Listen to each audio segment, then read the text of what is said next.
మా అమ్మ నేను కూడా చచ్చిపోతే నేను పోతే మా అమ్మ ఉంటుంది ఎట్లకి చచ్చిపోతుంది ఎట్లకి వెళ్ళి నేను నాకేం ఇది లేదు మళ్ళీ ఆయన ఊరికేనే ముందే కాలు అయితే బాగాలేదు అని చెప్పి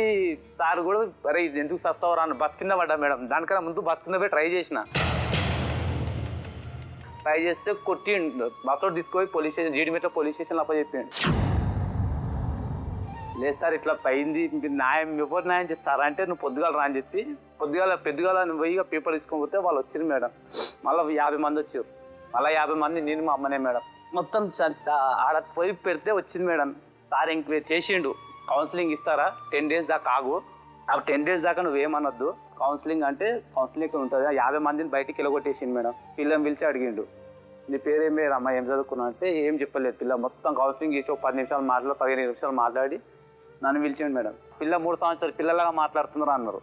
మళ్ళీ ఇది దాని తెల్లది తీసుకొని బేగంపేట పిఎస్లో పెట్టారు నా మీద మహిళా సంఘంలో పెట్టారు ఆ మేడం ఆ ఎస్ఐ మేడం కూడా చాలా రిక్వెస్ట్ చేసింది వీళ్ళు తప్పంతా మీ సైడే ఉంది పిల్లకు లేదు కానీ ఆ పిల్లగాని వేస్ట్గా ఆగం చేస్తారు మీరేం పెట్టిరో తీసుకొని ఆ పిల్లగాని వదిలేసారు లాస్ట్ కినకుండా కోర్టుకి వేసారు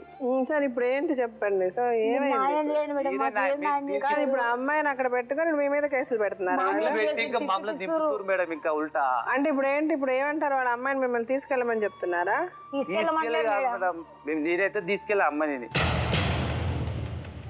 ఆ పిల్లకైతే మెమరీ లేదు రాదు చెప్పుకున్నా అదే ఓకే మీరు తీసుకెళ్ళారు సరే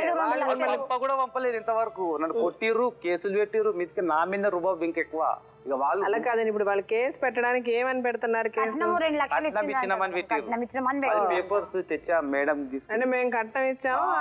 సరే మీరు వాళ్ళ కట్నం ఇచ్చారు మీరు వదిలేసారని పెట్టారా లేదు కట్నం కోసం కొట్టి పంపించేసామంట మేడం ఇంటికి సరే మీరు కొట్టి పంపించేశారు ఇప్పుడు వాళ్ళు ఏమన్నారు మా అమ్మాయిని తిరిగి తీసుకెళ్ళండి అని చెప్తున్నారా ఏం చెప్తున్నారు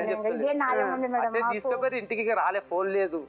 ఏం లేదు సరే అండి ఇప్పుడు పోలీస్ స్టేషన్ లో కేసు పెట్టేటప్పుడు మేము కట్నం ఇచ్చాము ఈ అబ్బాయి కొట్టి పంపించేశాడు మా కట్నం మాకు కావాలంటున్నారా లేదా అమ్మాయిని మళ్ళీ తిరిగి అతను తీసుకెళ్లాలని చెప్తున్నారా ఏం చెప్తున్నారు వీళ్ళని కోర్టుకు ఒకటి తిప్పిపిస్తారు అంతే ఏం తెలియనట్టు ఇలా తింపని అని తిరుగుతుంది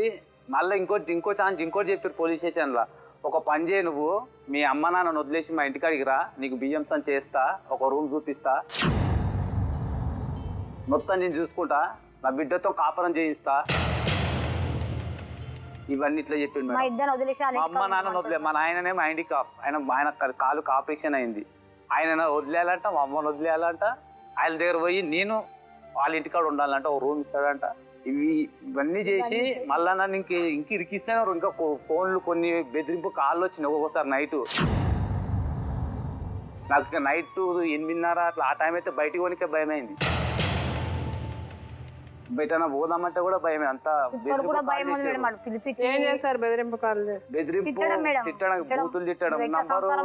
ఆ నంబర్ చేస్తే మళ్ళీ డబ్బా నంబర్ అది ఇక్కడికి వెళ్ళి డబ్బా నంబర్ అని చెప్పారు ఇప్పుడు వాళ్ళు మిమ్మల్ని అక్కడ వచ్చి ఇల్లరికి ఉండమంటున్నారు అంతేగా మీ అమ్మని నాన్న వదిలేసి వాళ్ళ దగ్గర ఉండమని చెప్తున్నారు సో ఈ అమ్మాయి తొందరగా బయటకు వచ్చేటటువంటి ప్రయత్నం చేసినా కూడానమ్మా ఇక్కడ జ్యోతి విషయంలో కూడా కొన్ని లోపాలు ఉన్నాయని మనం చెప్పుకోవాలి అంటే ఏంటంటే లోపాలు అనేటటువంటి పదం వాడేదానికంటే ఏంటంటే ఒక మనిషిని జీవితాంతం మనం జీవించేటటువంటి ఒక మనిషిని ఎంచుకునేటటువంటి ప్రయత్నంలో బహుశా ఏంటంటే మాకెలా తెలుస్తుంది అని చాలా మంది మీ స్థానంలో కూర్చున్న వాళ్ళు అంటూ ఉంటారు ఇందాక మేడం చెప్పినట్టు ఏంటంటే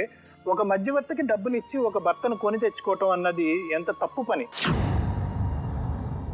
అతను గురించి తెలీదు అతను చదువు ఏ అంశంలో కూడా అన్ని అంశాల్లో కూడా మీరు బోల్తా పడ్డారు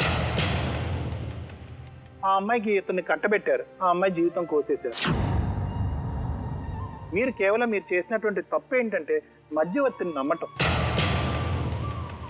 అతనికి డబ్బులు ఇవ్వటం అతనేంటి డబ్బుల గురించి ఎవరినో ఒకరిని మిమ్మల్ని ఈ అమ్మాయి కట్టబెట్టాలి అని అనుకోవటం సో ఇక్కడ మీరు మోసపోయారు అనిపిస్తుంది మీ ఇద్దరి మధ్యన ఉన్నటువంటి ముఖ్యమైనటువంటిది ఏంటంటే అమ్మ వ్యక్తిత్వంలో కూడా పూర్తి మిస్ మ్యాచ్ ఇందాక నుంచి మిమ్మల్ని చూస్తుంటే కనుక ఏదన్నా కూడా జీవితం తొందరగా సెటిల్ అయిపోవాలి పద్ధతిగా నడుచుకోవాలి పద్ధతిగా వ్యవహరించాలి ప్రతిదానికి ఒక ప్లానింగ్ ఉండాలి ఒక బాధ్యత అన్నది ఉండాలి అనేటటువంటి ఆలోచన శైలి నీకుందమ్మా జ్యోతి కానీ వచ్చేటటువంటి భర్తలో కూడా అంతే తొందరగా సెటిల్ అవ్వాలి అంతే తొందరగా అతను బాధ్యత తీసుకోవాలి అతను కూడా అంతే పద్ధతిగా తొందరగా సెటిల్ అయిపోవాలి అనుకునేటటువంటి ఆలోచన శైలి కూడా కొంతవరకు లోపభూయిష్టమేమో అని నాకు అనిపిస్తుంది అంటే ఏంటంటే మన వ్యక్తిత్వం ఒకటి ఎదుటి వాళ్ళ వ్యక్తిత్వం ఇంకొకటి. మన వ్యక్తిత్వంతో మనం పుట్టాం,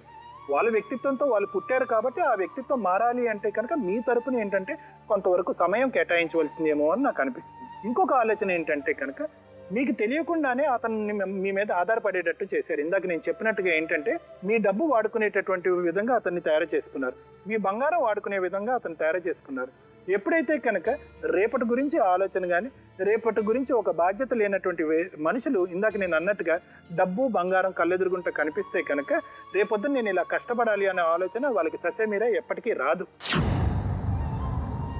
ఇది ఎంత తొందరగా ఖర్చు పెడదాం, ఈ రోజు ఎంత తొందరగా గడిపేద్దాము, లేదంటే ఇది ఖర్చు పెట్టి ఎలా తాగేద్దాము అనే ఆలోచనే వస్తుంది. కానీ ఇది ఇంకో విధంగా ఉపయోగించుకుందాం, ఇది ఇలాగ భారీ డబ్బులు నేను వాడుకుంటే కనుక ఇది సిగ్గుచేటు, నలుగురు నా వైపు వేలెత్తి చూపెడతారు, ఇలా కాకుండా ఇది పక్కన పెట్టి రేపటికి వరకు దేనికైనా వాడుకోవచ్చు, నా రెక్కల కష్టం మీద కష్టపడదాం అనే ఆలోచన అటువంటి వ్యక్తులకి రాదు. సో ఏమైందంటే కనుక మీకు తెలియకుండానే మీ ముగ్గురు కలిపి ఒక ఏటీఎం మెషిన్ లాగా మారిపోయి అతను పబ్బం గడుపుకోవటానికి మీకు తెలియకుండానే అతనికి కొమ్ములు వచ్చేటటువంటి విధంగా మీరు చేశారు. సో ఈ పరిస్థితికి అతను ఒక విధంగా వ్యక్తిత్వం లోపం ఉండటం వల్ల ఒక కారణం అయినా కూడా మీకు తెలియకుండానే అతని వ్యక్తిత్వాన్ని, అతని లోపాన్ని మీరు పెంచి పోషించడం వల్లే మీ పరిస్థితి ఈ స్థాయి వరకు వచ్చింది. ఆఖరికి ఏంటంటే అతను వద్దు, అతను మారడు అనేటటువంటి మాట నువ్వు బల్లగుద్ది చెప్తున్నావు. అయితే నువ్వు చేసినటువంటి ఒక తెలివైన పని ఏంటంటే కనుక ఈ 2 సంవత్సరాల్లో ఇంకొక బాధ్యత పెంచుకోకుండా జాగ్రత్త పడటం, అంటే పిల్లలు పుట్టకుండా జాగ్రత్త పడటం అన్నది బహుశా నువ్వు తీసుకున్నటువంటి ఒక మంచి నిర్ణయం ఏమో అని అనిపిస్తుంది. దీన్ని బట్టి మేడం మీరు ఏమనుకుంటే ఈ 2014లో పెళ్ళైన తర్వాత ఇమీడియట్గా అమ్మాయి 3 నెలలకే సూసైడ్ కమిట్ చేసుకోవడం అనేది జరిగింది. ఇందాక ఆయన ఒక చాలా వాల్యుబుల్ క్వశ్చన్ ఏదని అడుగుతున్నాడంటే, మరి నేను ఆ అమ్మాయి సూసైడ్ చేసుకున్నప్పుడు అది మరి ఎమ్మెల్సీ కేసు అవుతుంది కదా, మరి తను కంప్లైంట్ ఇవ్వచ్చు కదా హస్బెండ్ మీద అని చెప్పేసి, అది కూడా ఒక వంతు కరెక్టే అని అనిపిస్తుంది. ఎందుకంటే ఎప్పుడైనా కూడా భార్యాభర్తలు, అది కూడా కొత్తగా పెళ్ళైనప్పుడు భార్య సూసైడ్ లాంటిది కమిట్ చేసుకుంటే అది ఏదైనా ఎమ్మెల్సీ కేసు అయితే ఇమీడియట్గా కూడా కేసు వేసే అవకాశం ఉంటుంది.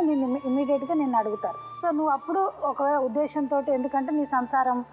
పాడు చేసుకోకూడదనో ఆ ఉద్దేశంతో నువ్వు వేయలేదు. కాకపోతే ఇక్కడ ఇంకొకటి ఏమైందంటేనమ్మా, ignorance of law is not excusable అంటారు. నువ్వు ఉంచుకోలేదు అన్న మనిషే లేడు మేడం, ప్రతి ఒక్కరు ఉంచుకున్నావు అంటాడు మేడం. ఈయన ఎంత అనుమానం అంటే ఈయన డ్యూటీ పోయి వస్తే వచ్చినాక తల చూస్తాడు మేడం, వచ్చినాక తల స్నానం చేసిందేమో ఒక దగ్గర అని. అనుమానం కాకుండా ఏమవుతుంది మేడం? నువ్వు ఎట్లున్నావు ఇప్పుడు 8 సంవత్సరాలు ఎట్లున్నావు చెప్పు నాకు. అంటే నేనంత హీనంగా కనబడుతున్నా? ఒక పిల్లాన్ని కూడా చూడలేదు మేడం, రాత్రి పగలు తేడా లేకుండా సంసార జీవితం అంటేనే విరక్తి వచ్చేలా చేసిండు మేడం నాకు. భార్య పడవల బంధం అంటేనే అసహ్యం వచ్చేటట్టు చేసిండు మేడం. ఈయన ఇట్లా నన్ను ఘోరంగా చేసిండు, రాత్రి పగలు తేడా లేకుండా చేసిండు. చెప్పేది వినండి, మీకు చట్టపరంగా ఏం ఊడుద్దో చెప్పాము కానీ మిమ్మల్ని ఎవరు భయపెట్టట్లా. ఒక చైల్డ్ మ్యారేజ్ చేసుకొని ఇక్కడ కూర్చొని మీరు 46 ఏళ్లలో 14 ఏళ్ళ అమ్మాయిని పెళ్లి చేసుకొని నువ్వు వచ్చి ఇక్కడ మాట్లాడుతున్నావు.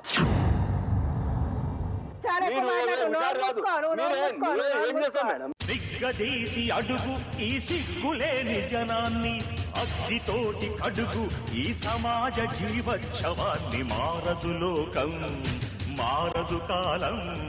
దేవుడు దిగిరాని ఎవ్వరు ఏమైపోని. మారదు లోకం, మారదు కాలం, కాలిబాటు గమనానికి కాలిబాట దేనికి,